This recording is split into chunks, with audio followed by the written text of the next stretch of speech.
Gracias, hijo. Ajá, escúchame, ¿qué te vas a llevar? ¿No? Lo mismo que tenías puesto hoy, ¿verdad? No. No, te vas a poner una ropa nueva para ir bajar para la casa. Me pongo lo mismo. Un mono y te dejas esta camisa. Te llevas esta basura y la que esté allá, por favor, en la cocina. Yo voy a estar en una clase.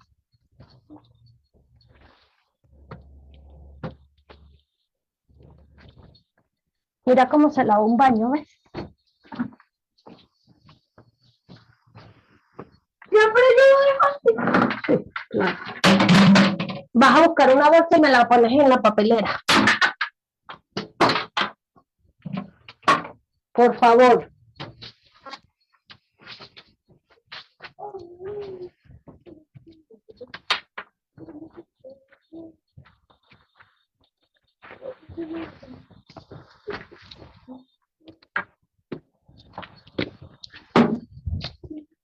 Ya le voy a decir a José. ¿Te llevas esa basura? Hijo, ¿ya comiste? Porque mi cama está sucia. Mira, voy a estar en una clase aquí, ¿oíste? Esa camisa no va, ¿no? Me llevo la que me puse hoy. Te dije, no te cambies de camisa. No. Lo que pasa es que haces lo que te da la gana. No me voy con este hecho.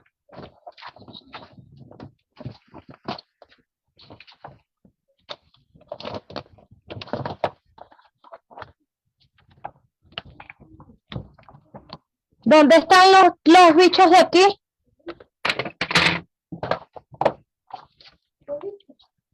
Los bancos, una silla. Por favor.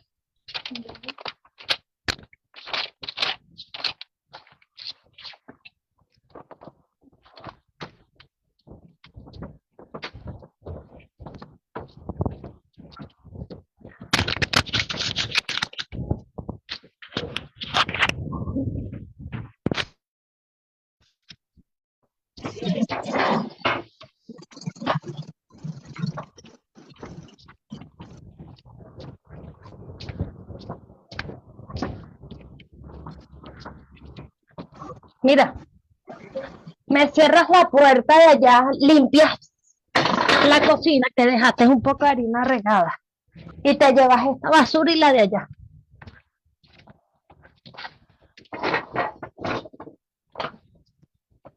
Coño, chale. Consígueme mi cargador, por favor. ¿No te acuerdas la clase? No sé.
No, los azules que tengo de arriba todo feo. Esas medias no. Esas medias no. Mamá, escucha. No. Está bien, mamá, escúchame. Te escucho. Mi papá siempre me ha dicho que cuando me pongo un terno, me pongo unas medias largas arriba. Sí, pero esas medias no, porque esas medias están nuevas y no las vas a ir a ensuciar allá. Y vayas en mono. Mamá.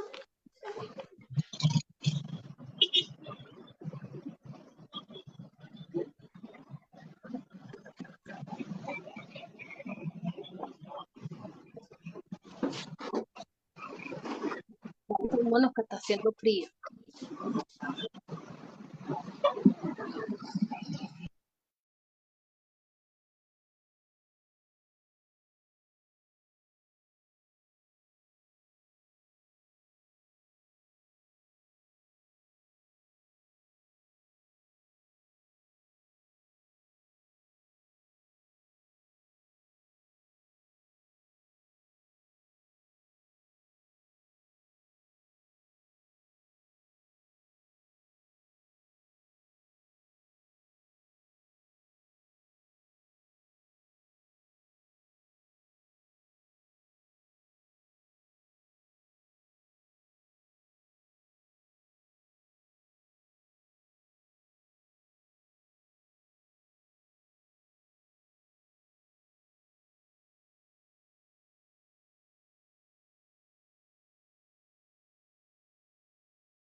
Muy buenas noches, estimados participantes. Les saluda Evelyn Mucha, asesora académica del Centro de Consultoría Internacional Público Privado Galeno. En esta oportunidad que estamos llevando a cabo el diplomado de actualización en hematología clínica con el módulo 1, que es anemias neurocíticas, hipográmicas y macrocíticas. Quien nos acompaña con la ponencia es la doctora Jenny Gabriela García Ida. Antes de comenzar con la ponencia, le voy a dejar unas recomendaciones. Por favor, mantener micrófonos apagados durante toda la ponencia, a menos que la doctora solicite su participación. Y para todos los participantes, lo que es las consultas respectivas para el material, la clase grabada y el certificado, estaré dejando el contacto. Doctora Jenny, muy buenas noches. Le doy el pase, puede presentar. Muy buenas noches, soy la doctora Gabriela García. En esta ocasión vamos a estar con el diplomado de hematología clínica. Entonces, por favor, me confirman si se puede ver la pantalla.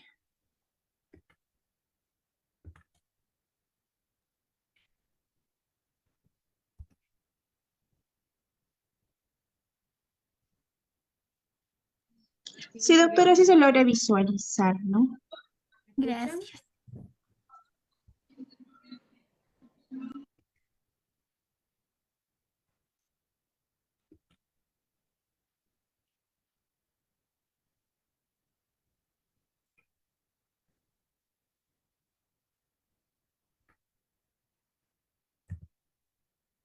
Ya. Vamos a empezar hablando de qué es la anemia. La anemia, o en algunos casos ya lo llaman como síndrome anémico, ¿no?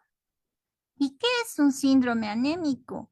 Es la reducción de la capacidad transportadora de oxígeno de la sangre por debajo de las cifras normales, por anormalidad en la cantidad o calidad de los eritrocitos, reducción de uno o más de las siguientes mediciones. ¿Cuáles serían? El hematocrito, la concentración de la hemoglobina y el conteo total de los eritrocitos.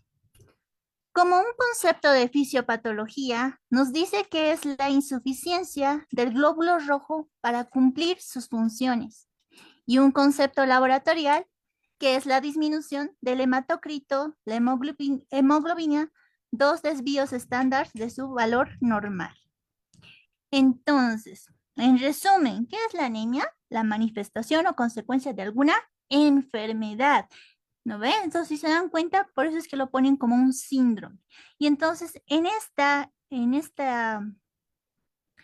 manifestación, en este síndrome anémico, vamos a tener que hay tres variables importantes, que son la edad, sexo, la residencia.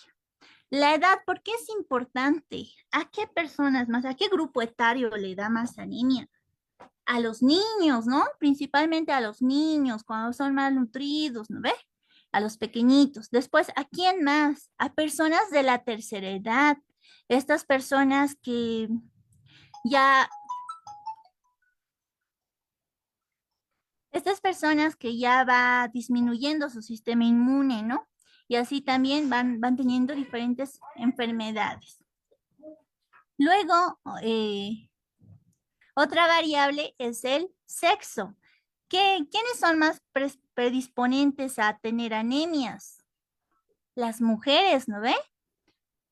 Las mujeres. ¿Y por qué? Porque pierden esto, pierden o va disminuyendo la hemoglobina en dependencia a qué. Las mujeres cuando empiezan a menstruar van perdiendo lo que es esto, ¿no ve? Va disminuyendo su hemoglobina, va disminuyendo, van perdiendo glóbulos rojos por la sangre, ¿no ve? Lo mismo nos pasa cuando ya entramos a la menopausia, las mujeres mayores, ¿no ve? Entonces, precisamente por esto, otra causalidad más es cuando la mujer se embaraza. Entonces ahí tenemos una anemia fisiológica, ¿no ve? Entonces, por esto es importante esta variable. Y la residencia, ¿por qué será? La residencia principalmente se debe al lugar donde viven, ¿no? ¿Dónde residen estas personas? Principalmente en los lugares de altura, como Bolivia. Yo soy de Bolivia. Entonces, los lugares de altura, si se han dado cuenta, las variables que utilizamos son diferentes, ¿no ve? Los valores del hematocrito, la hemoglobina, son diferentes en la altura, varían. Entonces, siempre debemos ver estas tres variables principales, ¿no? Y a la hora de hacer la historia clínica tenemos que valorar estas. Antes de meternos a la clasificación morfológica que existe en lo que es el glóbulo rojo, vamos a explicar un poco sobre la historia clínica. Entonces, en la historia clínica, como les decía, ¿qué vamos a ver? Principalmente vamos a ver los síntomas que están relacionados a las condiciones que puede darnos anemias, ¿no? Por ejemplo, una persona que tiene enfermedad úlcera péptica será condicionante para tener anemia. Una persona con insuficiencia renal crónica también. Entonces vamos viendo diferentes enfermedades que pueden causar esto de las anemias.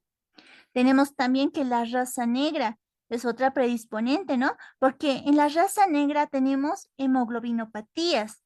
Esto es, por ejemplo, la anemia drepanocytémica.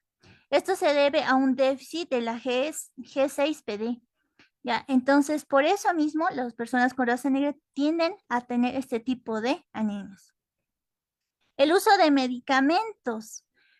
¿Puede producir un síndrome anémico? Claro que sí. Por ejemplo, uno de estos medicamentos es el cloranfenicol. El cloranfenicol que puede producir aplasia medular. ¿Ya? Otro medicamento, la metildopa, el alcohol también puede producir anemia, los AINES, ¿ya?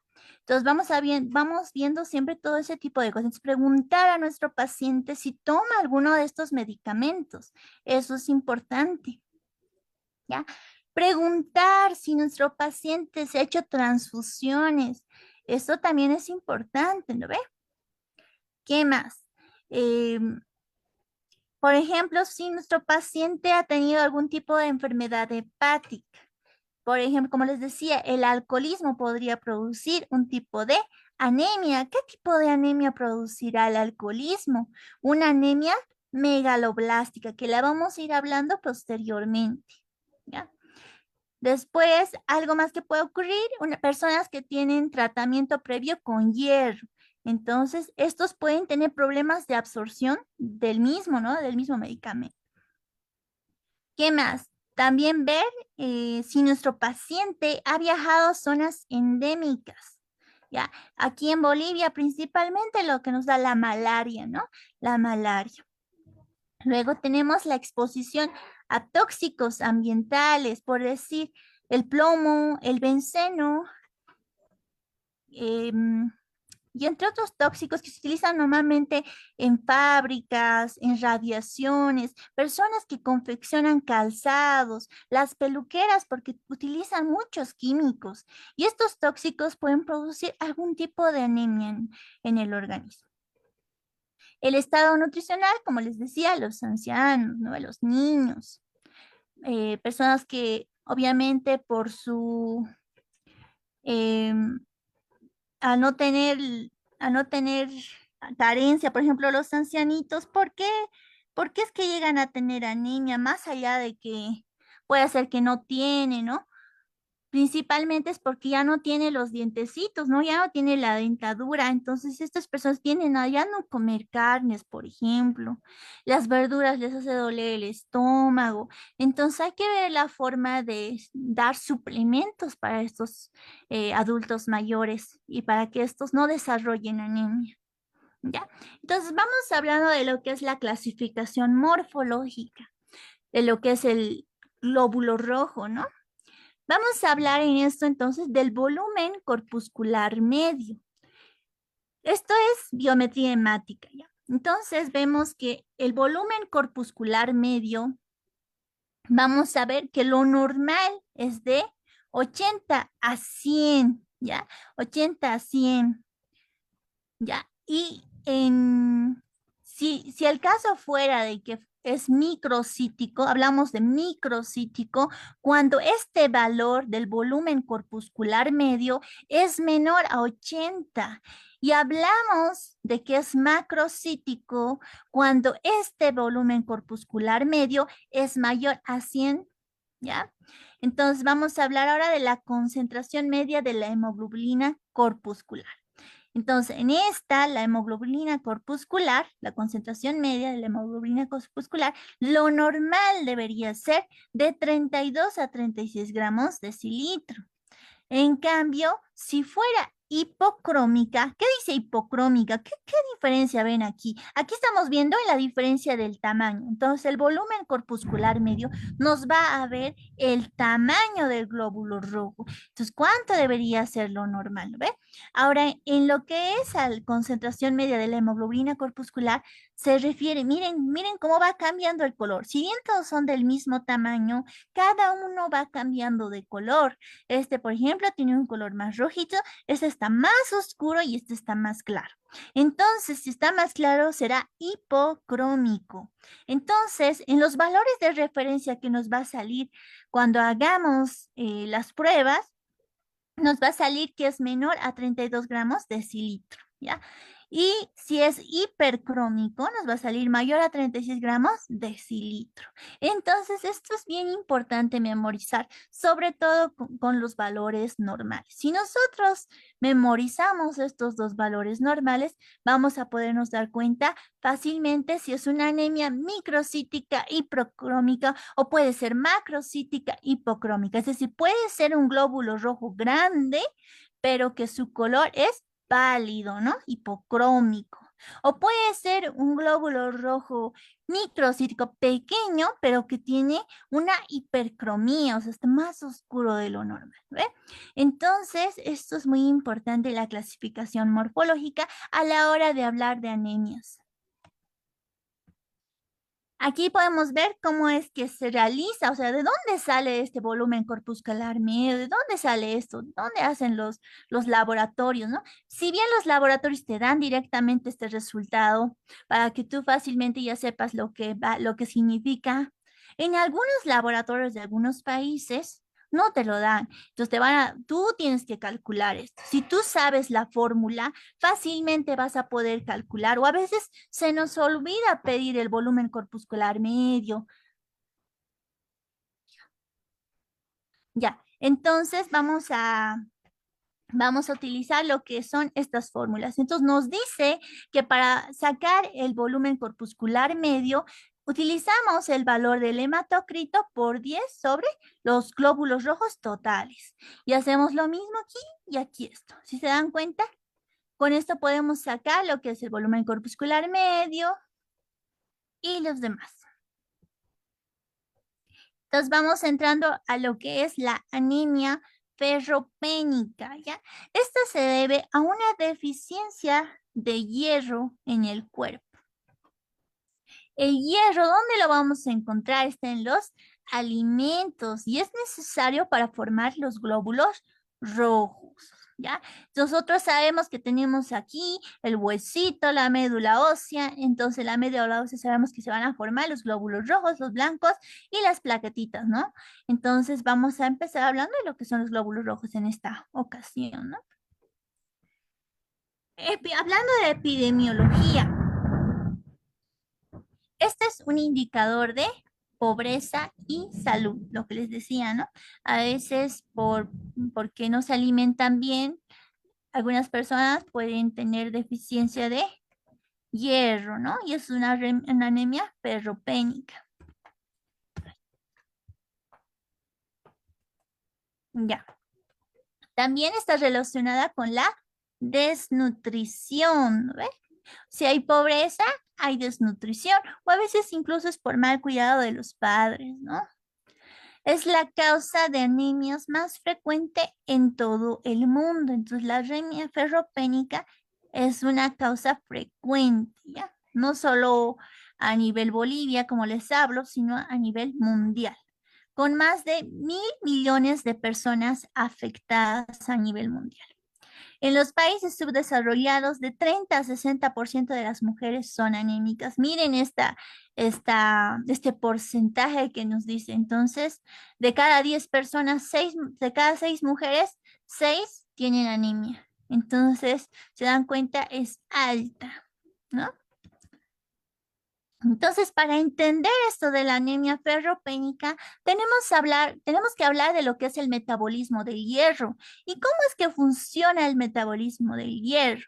Nosotros consumimos algún alimento con hierro, ¿ve? Tenemos lo que es esto, ¿no? ¿Qué es esto? Es una célula intestinal. Entonces, el hierro va a ingresar dentro de lo que es la célula epitelial, ¿no? Del intestino, por medio de la ferritina, ¿no ve? Ingresa y ¿qué va a ocurrir? Una pequeña porción se queda aquí, ¿no ve? Y luego por medio de la ferroportina, que es una puertita que le va a abrir, va a ingresar ¿a dónde? Al torrente sanguíneo. Y se va a quedar aquí una cantidad y la otra cantidad va a ir ¿a dónde va a ir? Va a irse a lo que son los glóbulos rojos, a la producción de los glóbulos rojos. Aquí están los glóbulos rojos. Miren cómo está llegando el hierro y está formando los glóbulos rojos. ¿Y eso gracias a quiénes?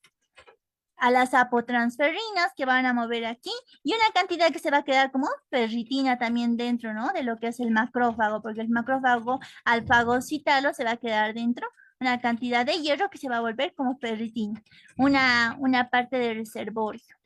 Y entonces así es como va funcionando esto del metabolismo del hierro. Por eso es importante para la formación de la hemoglobina que esté el hierro. Aquí podemos observar cómo es la fisiología del hierro, ¿no ve? ¿Se dan cuenta? Aquí tenemos la absorción intestinal, que nos dice que 1 o 2 miligramos son absorbidos de todo lo que estamos consumiendo, ¿no ve? ¿Qué más nos dice? Que por medio de la transferrina se va a ir a la médula ósea. ¿Para qué? Para que haya síntesis de la hemoglobina, la eritropoiesis, para la formación de glóbulos rojos, ¿no ve? Muy bien. Y luego todo esto, ¿a dónde va a ir? Al sistema retículo endotelial. Y por medio del sistema retículo endotelial y la ferritina se va a guardar, va a haber unos depósitos de hierro que va a tener nuestro cuerpo. Nos dice que también una parte de estos glóbulos rojos se van a perder diariamente. ¿Y cómo se van a perder? Por medio de la sangre, por medio de las heces, la orina, los tegumentos, la transpiración y la menstruación en el caso de las señoritas, de las mujeres, ¿no ve? Entonces, de este modo es que funciona. Aquí se dan cuenta, igual va a ir un poco a lo que es la mioglobina, ¿no? A músculo esquelético. ¿Cuál es la causa? ¿Cuál es la etiología? Puede ser una pérdida excesiva de hierro. Por ejemplo, en pérdida excesiva podemos hablar de los señoritos, ¿no? Hay algunas personas que tienen, algunas mujeres que tienen Una pérdida excesiva de sangre, ¿no? Por hemorragias o incluso la menstruación. Entonces, esto hay que controlarlo para que no haya esta pérdida excesiva. Una disminución del aporte. Esto se refiere a la alimentación que tiene cada uno de nosotros, ¿no? Cada uno de siempre explicar a nuestros pacientes cómo es que qué deben consumir, cómo deben alimentarse, ¿no? El aumento de las necesidades. Si bien una persona, ¿qué es una persona que trabaja mucho, no sé, o cómo puedo explicarles? A ver, una persona que realiza mucho deporte, por así decirlo, ¿no? Entonces, hemos dicho que el hierro también se puede perder por el sudor, ¿no ve? Entonces, puede tener un aumento de las necesidades. Entonces, él tiene que comer más, ¿no? O los que realizan deportes como, o los que van a gimnasios, ¿no?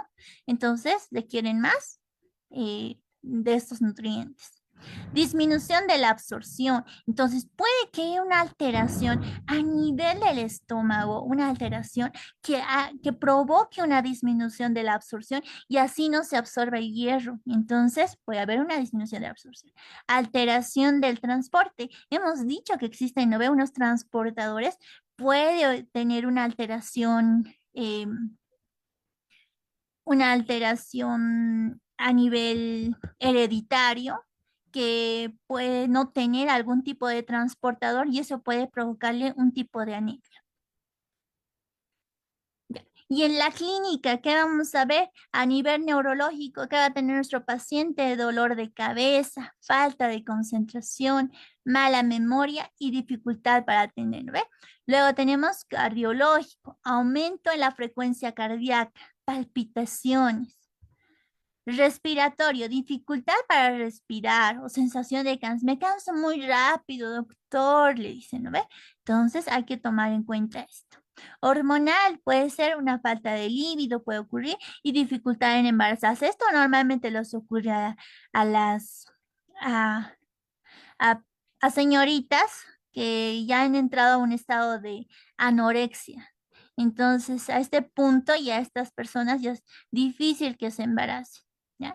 Entonces, también afecta a nivel hormonal. A nivel muscular, falta de fuerza muscular y sensaciones de hormigueo.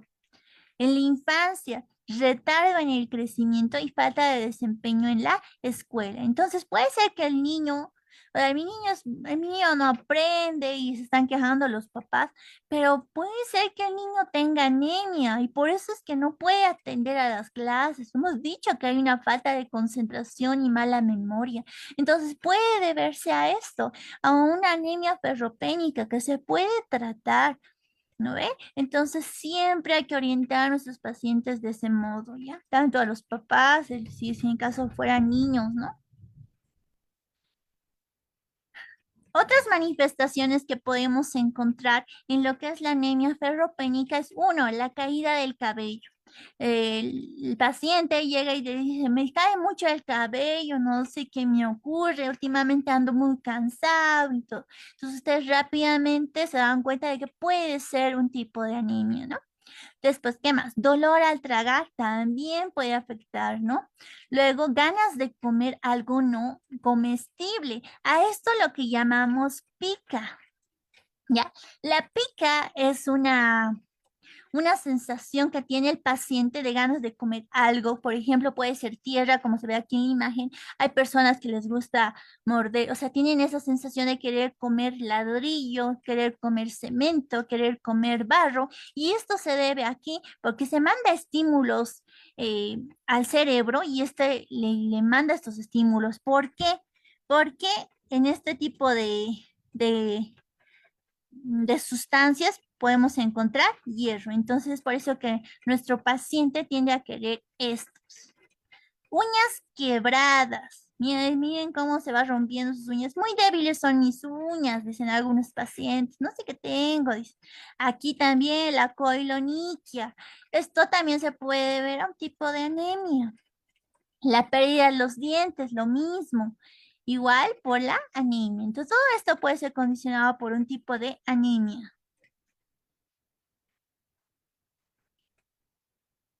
¿Cómo hacemos vemos el diagnóstico. Entonces, vamos a enfocarnos en el grupo etario para esto. En varones, ¿qué vamos a ver en los varones? Primero, vamos a ver la dieta que tienen. Si tuvo alguna cirugía gastrointestinal, como les dije, puede haber una alteración en la absorción, ¿no ven? Entonces, principalmente en varones vamos a ver estas dos. En los niños vamos a ver lo que es el tipo de dieta que tiene, igual, ¿no? Si fue prematuro, esto también es importante. Si tiene infecciones o hemorragias, ¿no? Esto hay que ver porque puede estar perdiendo de algún lugar, ¿no ve? Lo que es el hierro. Luego, en mujeres, la cantidad de sangre en la menstruación. Podemos preguntar cuántos pañitos al día utiliza y cada cuántos días menstrua. Preguntar siempre eso. Luego, embarazos, cuántos embarazos tuvo, ¿no? Y el tipo de dieta que tiene. Entonces, estas son cosas principales que debemos preguntar a la hora de hacer nuestro diagnóstico para lo que es anemias. En relación a las pruebas de laboratorio, vamos a hacer lo que es el hemograma y un perfil de hierro. En el hemograma vamos a ver lo que es la hemoglobina, vamos a ver el hematocrito, vamos a ver la cantidad de glóbulos rojos. ¿Para qué? Para ver también la forma de los glóbulos rojos, lo que hemos visto, ¿no ve? Si tenemos estos valores, fácilmente con la fórmula nosotros sacamos esto, ¿no ve? Después vemos el perfil de hierro. Esto porque estamos hablando de una anemia ferropénica. Entonces vamos a ver a la ferritina, ¿no ve? La ferritina para ver si los depósitos de hierro se encuentran bajos. Entonces hemos dicho que la ferritina nos va a ayudar a tener reservas de hierro en nuestro organismo. Entonces vamos a preguntar siempre en los valores, ver si la ferritina sérica, cuántos están sus valores, ¿no? ¿Qué más? ¿Qué más vamos a observar en esto de la anemia ferropénica? Si se dan cuenta, aquí vemos una imagen de una plaquita, ¿no ven? Donde vamos a observar que hay en la anemia ferropénica va a haber sideremia disminuida. Después va a haber capacidad total de fijación del hierro. La capacidad total de fijación de hierro va a estar aumentada, es decir, que va a fijar harto hierro, ¿no ven? Índice de saturación de la transferrina va a estar disminuido. La ferritina sérica, como les decía, en los valores va a estar disminuido de igual forma y la hemoglobina glucosilada va a estar aumentado. Entonces, esto es lo que vamos a ver a la hora de hacer nuestro diagnóstico. Esto para patología, obviamente, ¿no? Ellos son los que lo observan nuevamente, los hematólogos ya. Y te dan directamente el resultado, pero si tú sabes cómo funciona esto, no te vas a dejar engañar, ¿no? Si era un error ahí.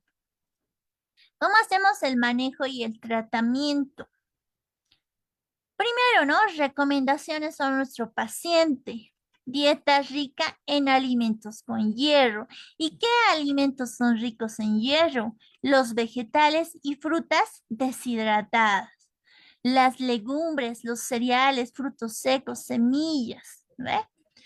Las carnes es lo principal, ¿no? La carne, pescado y los mariscos. ¿Ve? También es importante para que estos se puedan absorber más fácil, eh, tomarlos junto con algún alimento rico en vitamina C, ¿ya? Estos alimentos ricos en vitamina C, un juguito de naranja, por ejemplo, nos van a ayudar a que estos alimentos sean absorbidos de mejor forma por nuestro organismo. ¿Y qué cosas van a provocar que disminuya su absorción? ¿Qué creen? Va a ser el café, lo que tanto les gusta tomar en la mañana, ¿no ve? El café, el té, ¿no ve?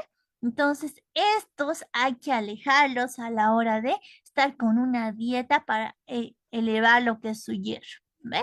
Entonces, siempre a nuestro paciente decirle que coma todos estos alimentos con algún alimento que tenga vitamina C y no tomarlo con café o té, ¿ya? Siempre importante. Como les decía, el tratamiento, dieta rica en alimentos con hierro. Ya les hemos explicado.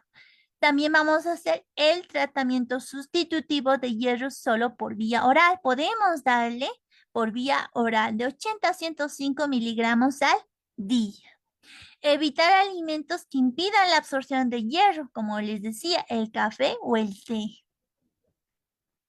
Si no es suficiente con alimentos, se debe acudir a tratamientos con hierro, ¿no ve? El sulfato ferroso. Luego vamos a hacer un tratamiento controlado y monitorizado por un especialista. Si administramos más hierro de la cuenta, nos puede traer problemas orgánicos muy graves. Entonces, si bien estamos dando un tratamiento sustitutivo, si aún con eso no mejora, hay que llevarlo a un especialista, ¿no? Un hematólogo especialista para que lo monitorice y haga los controles laboratoriales específicos para ver de qué se trata. Entonces, ¿cómo podemos prevenir? Como les decía, una dieta rica en hierro, vitamina C para la absorción de hierro y evitar alimentos que dificulten la absorción. Vamos a hablar de la anemia de trastornos crónicos, otro tipo de anemia. Este tipo de anemia es adquirida, ¿ya? O sea, pero vamos adquiriendo con el tiempo, por eso es crónico, ¿no ve?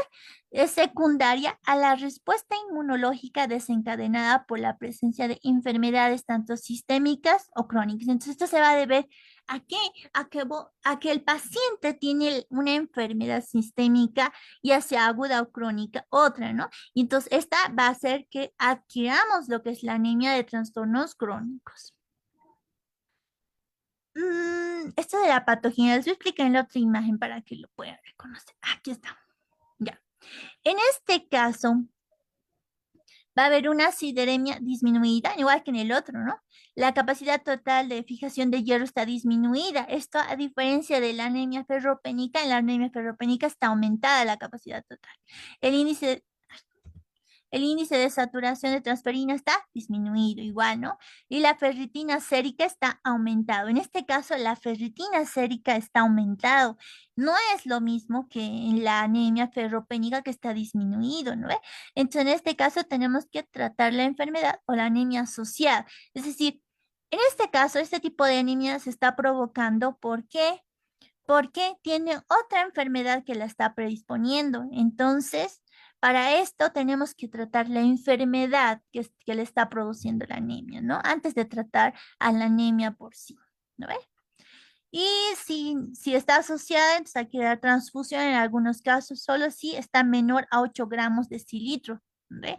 Si está muy disminuido, recién le vamos a dar una transfusión. Una anemia sideroblástica. La anemia sideroblástica son anemias congénitas o adquiridas. Este tipo de anemias son microcíticas, o sea, es decir, son pequeñitas, ¿no? Y son hipocrómicas, son pequeñitas y han bajado su color, si se dan cuenta en la imagen, ¿no? ¿Cuál es la etiología de la anemia sideroblásticas? Uno, por anomalía en la síntesis intermitocondrial de la hemoglobina. Entonces puede ser una anomalía, ¿no? Dentro de lo que es la hemoglobina. Luego, puede ser por la dificultad en la utilización de hierro. Entonces puede haber una dificultad en cómo se está utilizando el hierro, ¿no? Luego, por un transporte ineficiente. Entonces aquí los transportadores son importantes en lo que es la anemia sideropénica. Ahora sí. Este tipo de anemias sí, pueden ser ligadas al cromosoma X, de herencia autosómica recesiva. Y en aquí vamos a hablar en este tipo de anemias vamos a ver del síndrome medular de Pearson. Esto se debe a una deleción del DNA mitocondrial, ¿ya? Entonces, este es un tipo de anemia macrocítica. Puede tener pancitopenia, insuficiencia renal hepática pancreática y este tipo de pacientes fallecen a los 3 años, ¿ya? Entonces, si dan cuenta, este tipo de anemias son por herencia,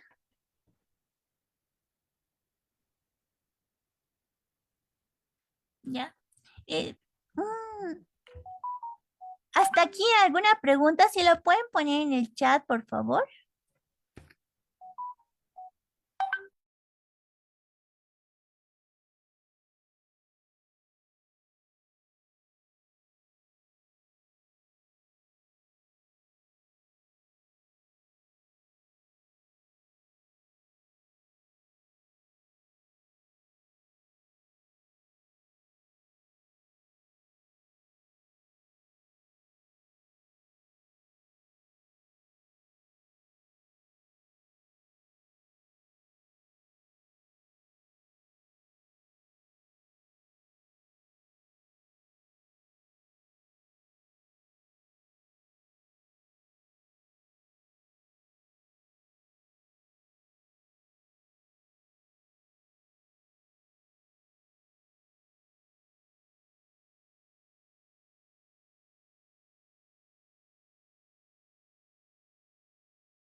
Bien, como no hay preguntas, vamos a seguir continuando con la clase.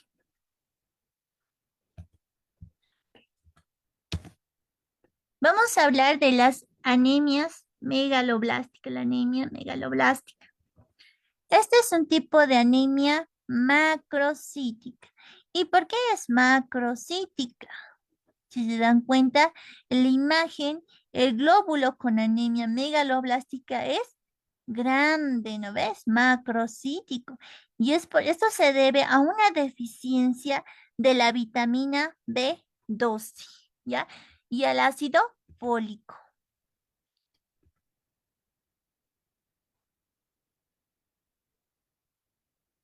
¿Me pueden escuchar?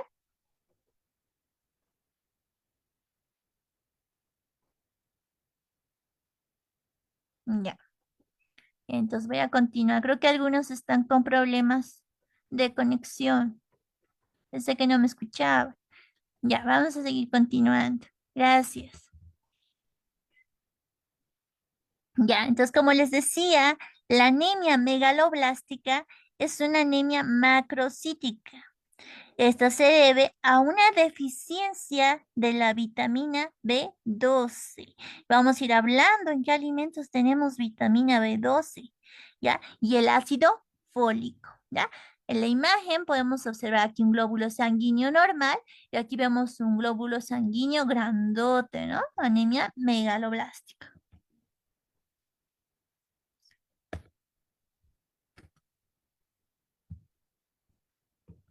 Ya. Entonces, para esto vamos a hablar del metabolismo de la vitamina B12. ¿Ve?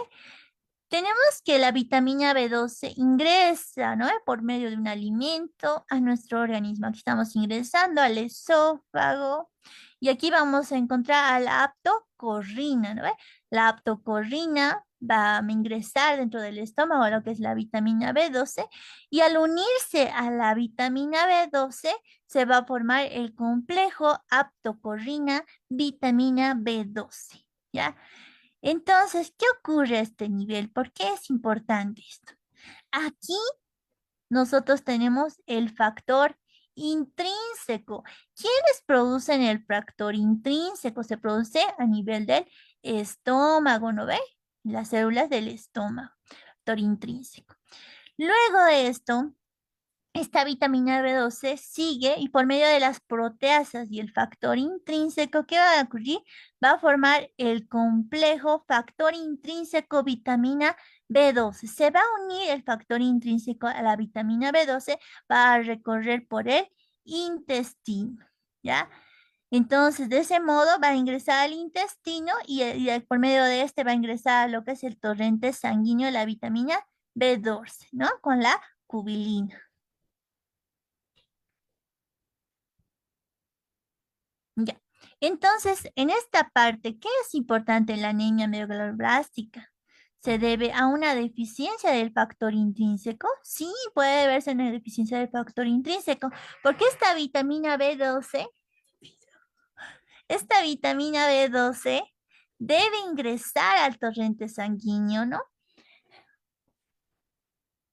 Y para eso necesita el factor intrínseco. En personas que ha hecho un abuso del alcohol o otro tipo de sustancias que han dañado su estómago, a las células de que existen en el estómago, este factor intrínseco ya no va a existir. Y si no existe este factor intrínseco, nunca va a llegar esta vitamina B12 a la sangre, ¿no ve? No va a llegar. Entonces, por eso es importante eso del factor intrínseco. Luego vamos a ir hablando de la anemia perniciosa. En la anemia perniciosa, esto es muy similar a lo que es la anemia megaloblástica. Aquí tenemos lo normal, ¿no ve? Tenemos lo que es el ácido en esto es el estómago, las células del estómago, lo que les estaba hablando, ¿no ve? Entonces, aquí tenemos a las células epiteliales y aquí el ácido, la acidez es más, ¿no ve? Y aquí tenemos el factor intrínseco, lo que les decía que es importante, ¿no ve? Esto es secretado por las células parietales, ¿no ve? Lo normal. Ahora, ¿qué ocurre en la anemia perniciosa? ¿Cómo están las células? Están aplanadas, ¿no ve? Están aplanadas. ¿Y esto es por qué? Porque hay una gastritis, ¿no ve? Una gastritis. ¿Y qué más hay? Hay una acloridia. No hay, ¿no ve? Entonces, y tampoco hay factor intrínseco. Entonces, todo esto va a producir que por más que nosotros metamos aquí alimentos, le demos toda la alimentación y le expliquemos a nuestro paciente que coma bien y siga comiendo bien, no va a funcionar porque están dañadas estas células. Entonces, tendríamos que hacer la reparación a este nivel, ¿no? Esto tendríamos que reparar, ¿no? Y eso ya con el gastroenterólogo, ¿no? Aquí vamos viendo lo que es la vitamina B12, lo que les decía, ¿no? La vitamina B12 vamos a conseguirlo con la ingesta, ¿no ve? Con la ingesta. ¿Cómo puede ocurrir esto de la vitamina B12, ¿no ve? ¿Cómo puede no absorberse por medio de una alteración en la absorción, una causa gástrica o intestinal, como les decía aquí, ¿no? Está el factor intrínseco de nuevo, miren cómo se ve aquí, cómo va el factor intrínseco, cómo se une y cómo sale. ¿No ve? Entonces, por esto es importante. Luego tenemos el ácido fólico, igual por la ingesta tiene que ingresar, ¿no ve? Requerimientos aumentados. Puede ocurrir que tenga el paciente síndrome de mala absorción y por eso no puede absorber a lo que es el ácido fólico. Vamos a ver aquí, la vitamina B12, ¿ya? ¿Dónde conseguimos vitamina B12? Conseguimos en el hígado, en la carne. Han de haber escuchado que siempre dicen, ¿no? Hay que dar hígado, hay que dar carne para las anemias, ¿no ve? Principalmente para lo que es la anemia megaloblástica y la anemia perniciosa, ¿no ve? Aunque la anemia perniciosa se da más por una lesión de estómago, ¿no? De las células. Si es un paciente que no tiene esos daños a nivel intestinal y en el estómago, entonces basta la alimentación. Con la alimentación podemos recuperar, ¿no? Nuestro paciente, ayudar a nuestro paciente para que no tenga una anemia megaloblástica. Entonces ya saben, hígado, carne, vitamina B12. Pescado también tiene, el huevo tiene vitamina B12, los lácteos y muy poco tiene los vegetales. Doctora, entonces, ¿por qué me dice que coma vegetales? Me dicen algunos pacientes. Yo les digo, ¿por qué? Porque necesitamos ácido fólico, ¿no ve? Y el ácido fólico, ¿de dónde conseguimos? De hojas verdes, ¿no ve? De las verduras, de los cítricos, del melón, ¿no ve? El plátano.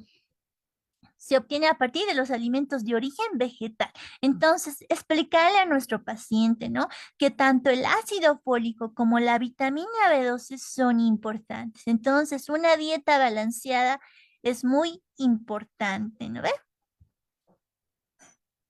Esto es importante también explicar que la cocción de estos vegetales disminuye en un 95% el ácido fólico. Entonces, explicar a nuestros pacientes que tampoco hay que hacerlos cocer mucho, ¿no? Hay pacientes que todo lo hacen cocer como puré y piensan que de ese modo pueden comerlo, lo licuan y se lo toman así, ¿no ve? Lo ponen a la sopa y lo hacen hervir. No, no está bien porque estamos perdiendo el ácido fólico. Entonces, principalmente está bien desinfectar, ¿no? Siempre y después poderlos hacer incluso cocinarlos al vapor. Se puede hacer eso y de ese modo también conservar sus propiedades de nuestras verduras. La clínica. ¿Qué vamos a ver en la clínica? A nivel neurológico, debilidad, mareos, a nivel de las células epiteliales, va a haber lo que es la glositis, la estomatitis. A nivel gastrointestinal, el paciente va a tener dispepsia, flatulencias, diarrea, ictericia, pero un tipo de ictericia leve. Obviamente, nuestro paciente no va a tener todas estas, ¿no? Puede tener una, dos, tres, ¿no ve? Y si a medida que va avanzando, obviamente va a tener más de estos síntomas, ¿no? Psíquicas, depresión, irritabilidad, pérdida de memoria, a lo que llamamos demencia, ¿no? Muscular, trastornos de la motilidad, ¿no ve? Parestesias. Esto normalmente en trastornos de motilidad se refiere a los miembros inferiores. ¿Ya? También puede existir lo que son parestesias. Han de haber visto que personas mayorcitas ya empiezan a decir, como que me duelen mis pies, como que se adormecen, dice, y les cuesta levantar. Están sentados en un lugar, se levantan y ya como que empiezan a claudicar, ¿no ve? Entonces ahí empiezan lo que son las parestesias y esto puede deberse a que tiene algún tipo de anemia. También puede existir ataxia espástica. Después, a nivel de las facies, palidez flavínica, ¿no ve? Palidez. El diagnóstico. El diagnóstico vamos a ver que el volumen corpuscular medio va a estar mayor a 100. Entonces, como les decía, los glóbulos rojos van a estar más grandes, por eso son macrocíticos.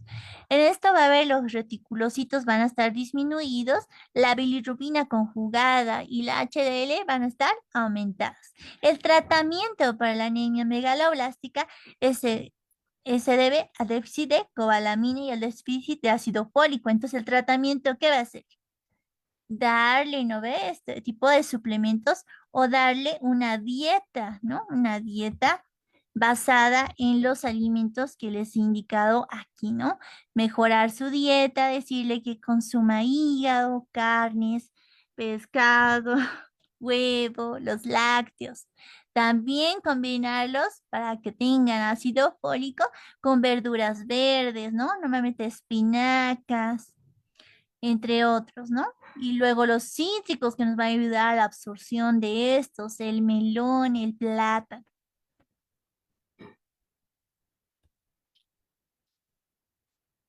¿Ya? ¿Alguna pregunta? ¿Duda? Por favor, al chat, por favor.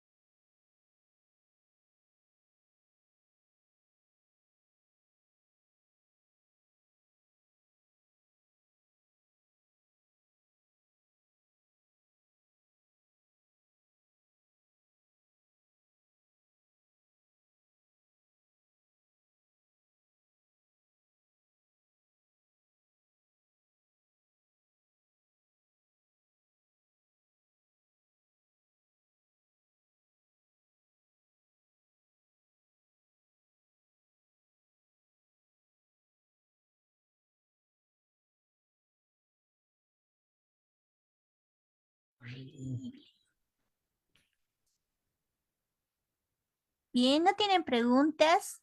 Si no tienen preguntas, creo que la conexión está.